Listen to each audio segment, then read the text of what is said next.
Efectivamente, el título de mi charla es ¿qué pueden aprender los austríacos de los keynesianos? Y entiendo que muchos austríacos querrían que básicamente la charla fuera esto. Es decir, una hoja en blanco y que, bueno, pues concluyéramos aquí y ya nos pudiéramos ir a cenar. Pero no, creo que los austríacos pueden aprender bastante de los keynesianos, sin que eso signifique que las principales conclusiones de la teoría austríaca, y muy en particular de la teoría austríaca del ciclo económico, sean equivocadas.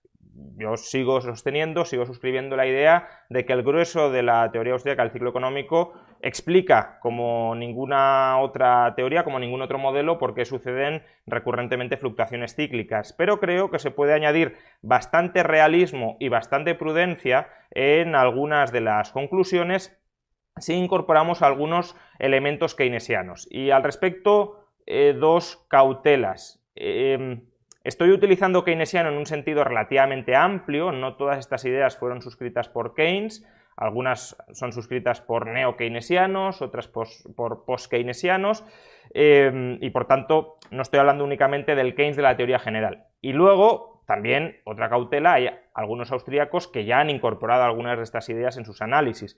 Por tanto, voy a presentar quizá una visión simplificada o muy tradicional de lo que es la teoría austríaca del ciclo económico, y aquellos austríacos que hayan incorporado muchas de estas ideas, chapó por ellos y felicidades. Pero creo que en general la narrativa austríaca básica está ausente o está carente de muchas de estas ideas. Entonces, he clasificado las ideas keynesianas que son, creo, relevantes, puede que haya otras, pero el tiempo es el que tenemos, en dos grupos. Uno, las ideas que son relevantes para complementar la explicación del boom, la explicación del auge insostenible, y las ideas que son importantes para complementar la depresión, la subsiguiente caída del boom insostenible. Creo que el primer grupo aporta, como digo, realismo a las principales conclusiones austríacas, a la descripción que hace del boom. Creo que refuerza muchas de las tesis austríacas incorporar estas ideas. Las segundas creo que nos permiten ser más prudentes a la hora de realizar determinados pronósticos sobre cómo se sale de la depresión. Ya lo comentaré, pero en particular creo que añaden cautela acerca del riesgo de depresión secundaria y, por tanto, del riesgo de que la depresión no termine rápidamente, sino que se agrave más allá de lo estrictamente necesario. Pero empecemos. Ideas importantes para explicar el boom.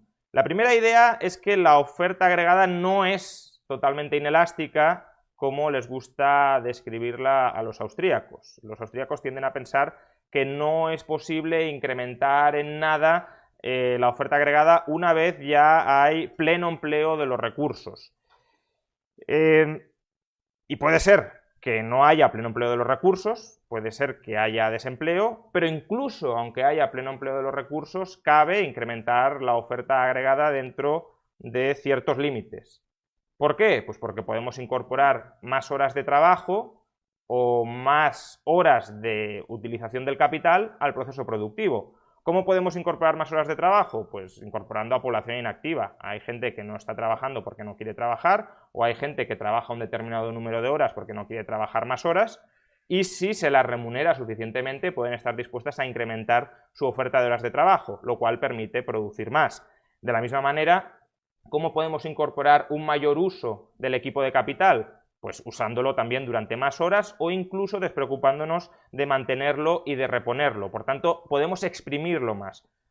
Otra cuestión es que este aumento de la oferta agregada sea sostenible en el tiempo o no. Y quizá el incremento de la oferta siembre las semillas de su propia destrucción más adelante, pero cerrarse a analizar que durante un tiempo la oferta agregada puede aumentar más de lo que en un determinado momento garantiza el pleno empleo de los recursos o un determinado pleno empleo de los recursos y pensar que no existe ningún margen de capacidad ociosa es desde luego simplificar, y creo que algunas de las dinámicas del boom las oculta. Entonces, si hay aumentos salariales o hay aumentos de los beneficios esperados, la oferta agregada sí puede incrementarse a corto plazo. Segunda aportación que puede ser valiosa: los determinantes de los tipos de interés. La teoría austríaca suele decir que los tipos de interés, o incluso el tipo de interés, depende solo de la preferencia temporal. Esto, de nuevo, es una simplificación. La preferencia temporal, evidentemente, contribuye a determinar los tipos de interés, pero no es el único elemento que influye en los tipos de interés. Como mínimo, hay dos otros elementos, y me refiero a tipos de interés reales, es decir, incluso dejando de lado la prima por inflación y deflación. Por un lado, la aversión al riesgo, esto sería una aportación de Frank Knight, no de los keynesianos, pero por otro, la preferencia por la liquidez. En los tipos de interés también influye cuánto valoren los agentes económicos su posición de liquidez. Sin tener en cuenta la preferencia por la liquidez, no podemos explicar la pendiente positiva o ninguna pendiente de la curva de rendimientos. Es decir, como sabéis, la curva de rendimientos pone en relación el plazo de un activo con el tipo de interés que se paga por ese activo. La forma normal de la curva de rendimientos es esta que tenéis aquí, es una forma creciente, a mayor plazo, mayor tipo de interés. Pero sin preferencia por la liquidez no conseguimos explicar por qué esos diferenciales positivos no se arbitran. Es decir, por qué hay gente que no se endeuda a tipos bajos para invertir a tipos altos y por tanto aplanar la curva. Es justamente el riesgo de refinanciación y por tanto que los agentes valoren su posición de liquidez y no exponerse a quedarse ilíquidos, lo que lleva a que existan márgenes, spreads temporales que no son arbitrados.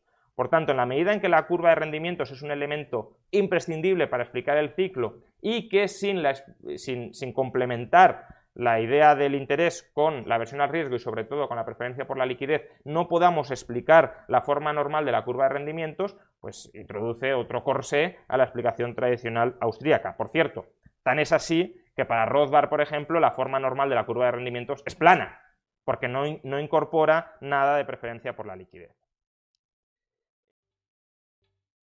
¿Te está gustando este episodio? Hazte fan desde el botón Apoyar del podcast de Nivos. Elige tu aportación y podrás escuchar este y el resto de sus episodios extra. Además, ayudarás a su productor a seguir creando contenido con la misma pasión y dedicación.